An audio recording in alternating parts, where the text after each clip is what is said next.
Good morning, everyone. We are here in our first one-day meditation retreat for the fall. I hope everybody had a good summer. It's a very cool, cloudy day here on Manitoulin Island. And before I start with my Teisho for today, some of you I haven't seen all summer, so it's really nice to see you. Those of you I haven't seen, yes. It's wonderful to see your faces. For today's Teisho,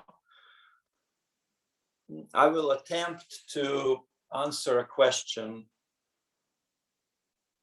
just to give you kind of indication of where I'm going to be going, or what I'm going with. Answer a question: in what sense is Zen practice a priority for us? Or how and why, or should it be a priority for us? So this is kind of going to be a general theme of the Teisho for today. But I'd like to start with the koan. And it is one of the Zen Master Joshu's koans from his book, Recorded Sayings of Zen Master Joshu. And I'm just going to read it to you and not going to comment on it too much, just to kind of let it simmer in your minds a little bit. And then I will hopefully meander my way back to the koan by the end of the Teisho. So this is a monk asked Joshu, what about it when I don't have anything? Or in some translations, it says, what about it when there is nothing on my mind? Or what about it? Here it says, what about it when I don't have anything? And Joshu replied, throw it away. And there's a footnote here that conversation continued. And the monk replied to that, I don't have anything. What is there to throw away? And Joshu replied, in that case, carry it with you. In that case, continue to carry it, something like that.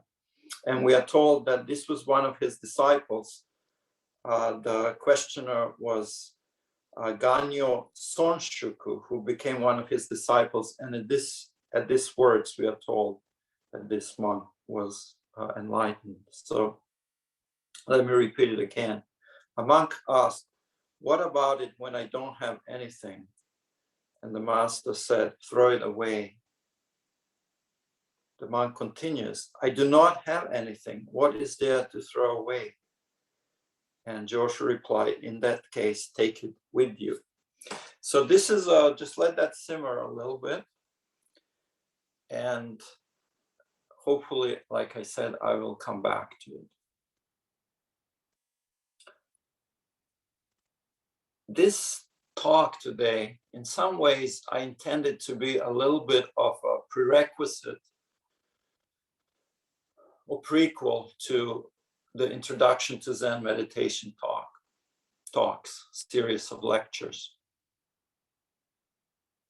What I mean by that is I want to talk about something really, really basic, but also at the same time, it's my ambition is to make this something that doesn't apply just to beginners, but also to people who have been maybe practicing for 20 or 30 years.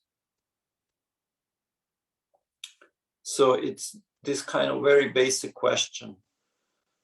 Why? What is the significance of Zen practice? And in what way should it be a priority for us? I think it's difficult sometimes, especially now, if you read a lot of news, and we are going through the fourth wave now of the pandemic, and it's difficult to bring kind of positive energy.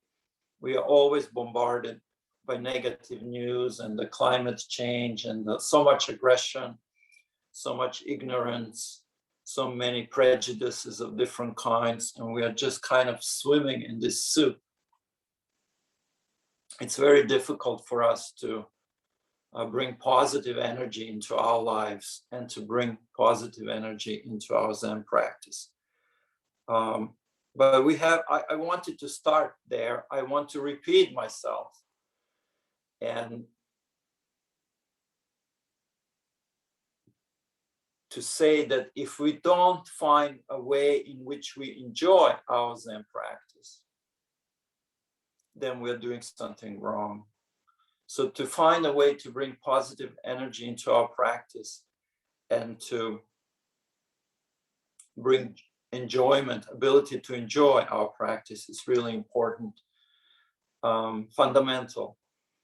And then also to bring a sense of lightness and laughter, and to be able to laugh at ourselves, to be able to laugh at Zen, at meditation practice is also important. But it only works if we are really serious about it. It kind of goes together if we are very conscientious and very disciplined, then we can also bring lightness and laughter and humor. It's not a way of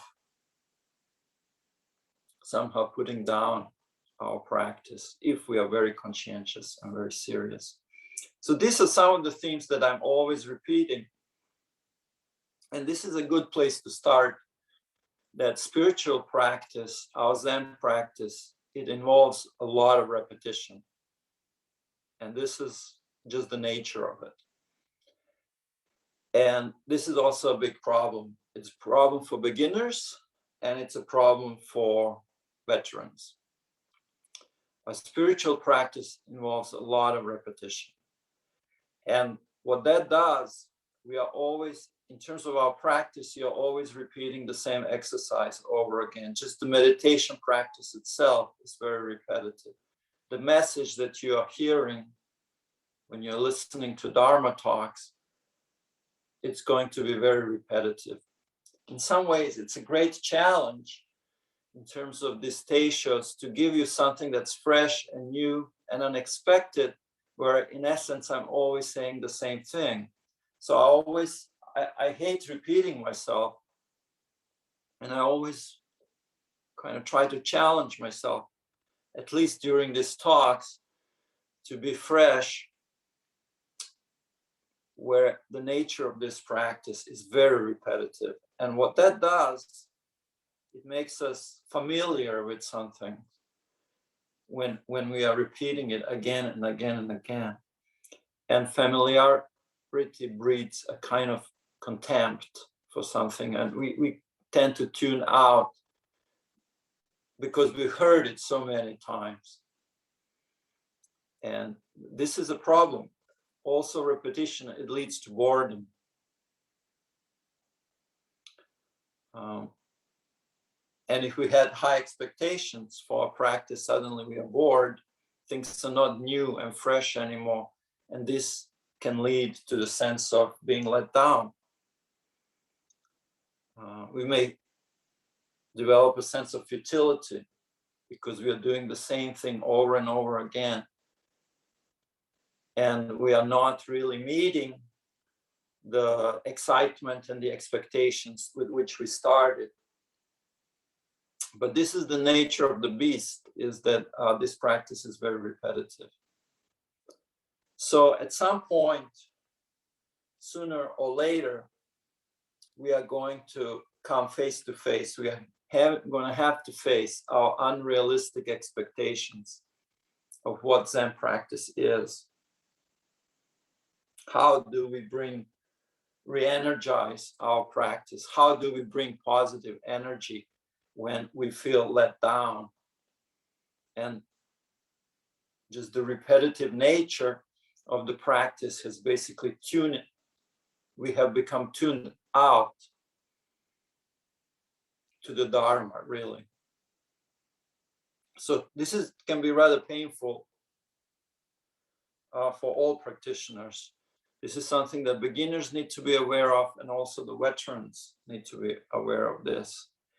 And I thought of two things which can be helpful to understand, to deal with this. And this is I think you can appreciate, I think many of you know how repetitive the practice is. So you can appreciate that this is a real problem. And so I thought there are two things which can be really helpful. And one is having clear understanding of what is the path and what is not the path. This can help us deal with our expectations and the different traps that we fall into. And when I was preparing for this Teisho, I quickly came up with 6 or 7 different traps that we fall into by not having a clear understanding of what is the path. And perhaps maybe the next Teisho I will go through that, because it would just get too involved. So this is one, I would say this is one thing that really is helpful, having really clear understanding of what is the path and what is the nature of practice and what are the traps. And the other thing that is very helpful is having a very clear understanding of motivation and why we are doing what we are doing. And here we are kind of coming to the subject matter of this talk for today. And here, in terms of motivation, I don't mean just why we are practicing Zen, but also to what degree is this important for us. And in traditional Buddha Dharma, there is a kind of teachings that is given to beginners before they're exposed to the Dharma. And this is called 4 reminders, because we are meant to contemplate this, to be reminded again and again and again of why we want to practice Dharma. In order to develop the proper attitude, to make ourselves ready to listen and to implement the practice. So I will just, I won't give a talk on this, but I will read you what those are. The first one is the preciousness of human life. So contemplating a kind of a good fortune that we have to be able to practice. And like I said, this can be a whole talk or even series of talks just on this subject matter to give it justice. And if we can understand preciousness of human life, then we will treat it with the right seriousness, and we won't want to waste it. So this is kind of the point, is to really have a very clear understanding of preciousness of human life and how to use it well. And then the second reminder that we are meant to contemplate is that we never know when it's going to end. It can be very unexpected. We all know that our days are numbered in some way. We don't know when. So this unexpected and sometimes sudden reality of death really can give us more zest to our practice, rather than it's something that will make us depressed and react to it with fear and discouragement. Rather, it's meant to give us a kind of eagerness and zest and seriousness with which to engage in practice. And then the third reminder is the karma itself, meaning whatever we do, whether it's good or bad, just entraps us further into the law of karmic causation.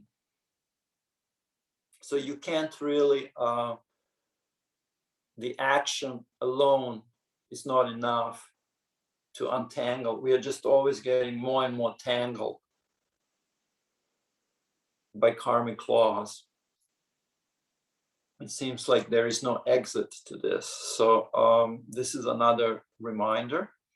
And then finally, the final of the four is the suffering itself and the intensity of our own suffering and the suffering of all sentient beings, and how ever present it is all around us, and naturally coming with a very strong motivation to want to do something about that. So this is kind of in traditional Buddha Dharma. This is what is given to people who are starting out in order to come up with the right mental approach before we can even begin to practice, let's say. But I think you all have heard this and heard it again and again and again. And like I said, repetition, it breeds familiarity. Familiarity kind of breeds a certain level of contempt. And it's very difficult to engage with this. It's very difficult to hear this message with a certain level of freshness and interest, really, almost. So I thought we need something different. I thought we need something maybe even more powerful than this. And I feel these are very powerful teachings. It's just, we know all of these things. Everything that I said, I haven't told you anything new. And it doesn't seem to work anymore for us. So how can we understand where does Zen practice really fit in our lives? And what is the priority? How can we make space for it? Traditionally, Zen was practiced by monks. And for them, at the very least, Zen practice, it was their lifestyle, if nothing else. That's all they did. That's how they lived. So it was something that was interwoven through everything they did for the monks and nuns. And then when Zen kind of moved from the monasteries to the temples, and it was practiced by priests and priestesses, at the very least, it became a livelihood for them. It became something that was their profession, you can say. But for us lay people, we are not monks, we are not priests. Where do we fit Zen into our busy lives? So I think in order to really understand, again, we have to talk about the motivation, and we have to talk about where the priority is, because we have so many priorities. Our jobs are priorities, our families are priorities, our vocations are priorities. There are just so many things. Paying our mortgages is a priority. So where does Zen fit in all of that? And I just want to make it really, really simple. I think it has to be simple. So I want you to think of your own mind. Analogy that I came up with was, in what sense is Zen a priority? It's something like this. I'm wearing glasses, for example. So an analogy would be, whatever I can see, whether I can see at all, it has everything to do with the quality of these lenses. If they're smudged and if they're dirty, then everything I look at is going to be smudged and dirty. It's not going to be in focus. And this is basically the quality. What the analogy is, that the quality of the mind itself is the very prism through which we see the world. This is something that is present in all situations. It is not something that we can ever escape from, distance ourselves from, remove ourselves from. In other words, the mind itself and the quality of the mind, it follows you everywhere. All our relationships with our parents, relationships with our children, relationships with our spouses, they're almost dominantly determined by the quality of your mind, the quality of this lens where everything takes place. It's something that is present in all situations, at work, at home, everywhere, really. And is this something that we should pay attention to? Is this something that is of importance to us, the quality of our mind? I'm not talking here necessarily about the thoughts that we have or the understanding that we have or what kind of emotions we are feeling.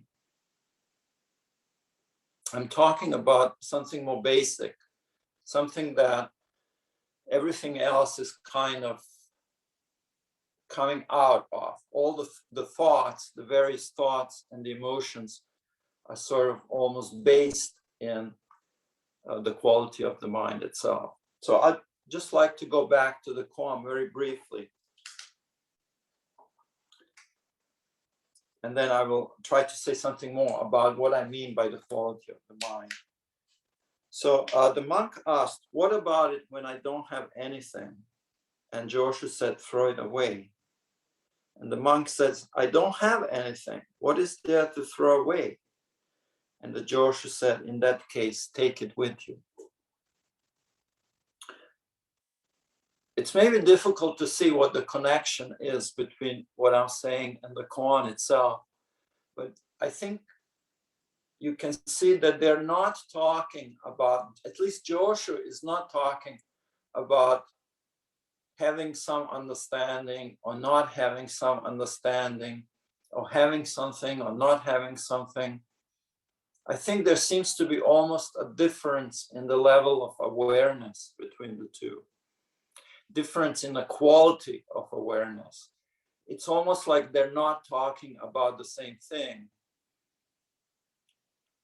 If I can take the ocean as the analogy from what I'm saying, and for this koan, the monk is talking about the waves, whether there are waves on the ocean or whether there are no waves, and Joshu is talking about how the water is salty. It's almost like they're not talking about the same thing. The quality of their awareness is quite different.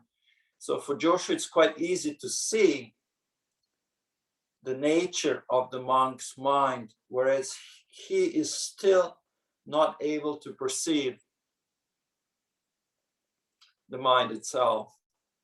And so for Joshu says, throw it away, or if you don't throw it away, then you have to carry it. This is a very, just a description of what is taking place in that moment.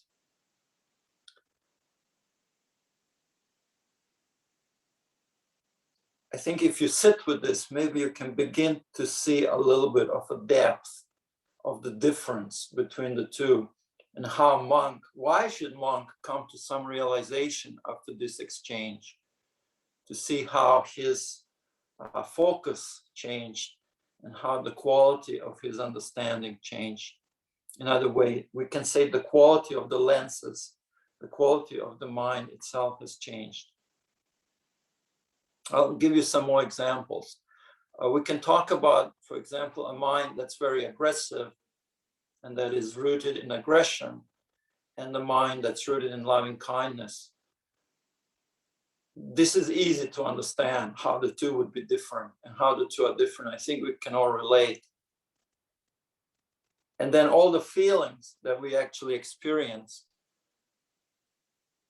they're more on the surface of this quality of mind, the quality of loving kindness and the quality of aggression. The thoughts that we are so proud to take ownership of, they just seem to just follow or fall out, as if they're falling out of a bag. And what I mean by quality of mind is the bag itself. What is the quality of the source, the spring from which our feelings, our emotion, our understanding, and our thoughts flow from? We can see very clearly from the koan, and maybe if it's not clear, I just want to state it, that I'm not talking about knowledge. When I'm talking about the quality of the mind, I'm not talking about the things that you know or don't know. I'm talking about something that is more basic. For example, another description or another different minds, I could say, is the mind that is self-centered and the mind that is rooted in emptiness.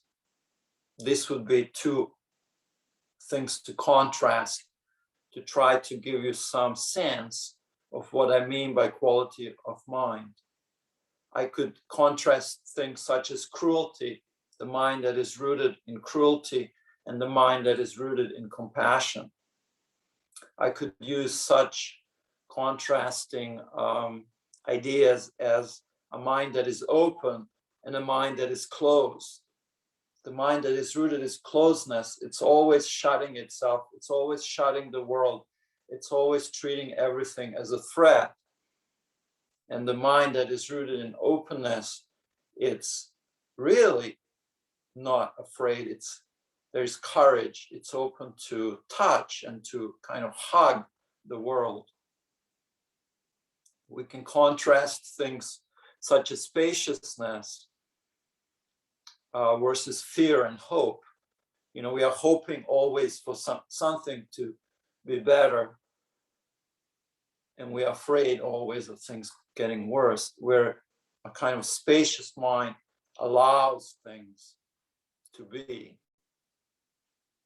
So these are kind of different qualities, different states of my glasses, you could say. If these glasses are covered in anger, then everything I see is going to be covered in anger. Even people, they may be loving toward me, but I will perceive them as enemies.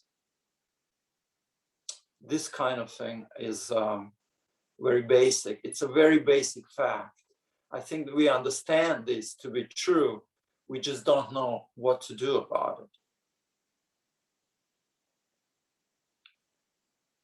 These different qualities of mind determine very precisely what is taking place right now.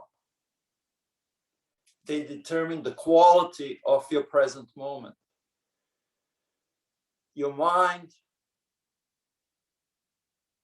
is your summer holidays. The quality of your mind is whether you had a good summer or a bad summer. So we can see, if you look at the koan, you can see this monk, it's still, there is a certain thirst, there's a certain unsettledness. There's what about it when I don't have anything? There's a certain maybe sense of accomplishment. He feels maybe that not having anything is the path. And Joshua is saying, throw it away. He perceives the quality of the monk is not the same as the quality, maybe the level of spaciousness. Joshua is trying to inject a certain spaciousness into the quality of the monk's mind. Well, I don't have anything. How can I throw it away? Well, in that case, you have to carry it with you. Of course, you have to carry it with you. It's the nature of being alive, is that you are always carrying your mind with you.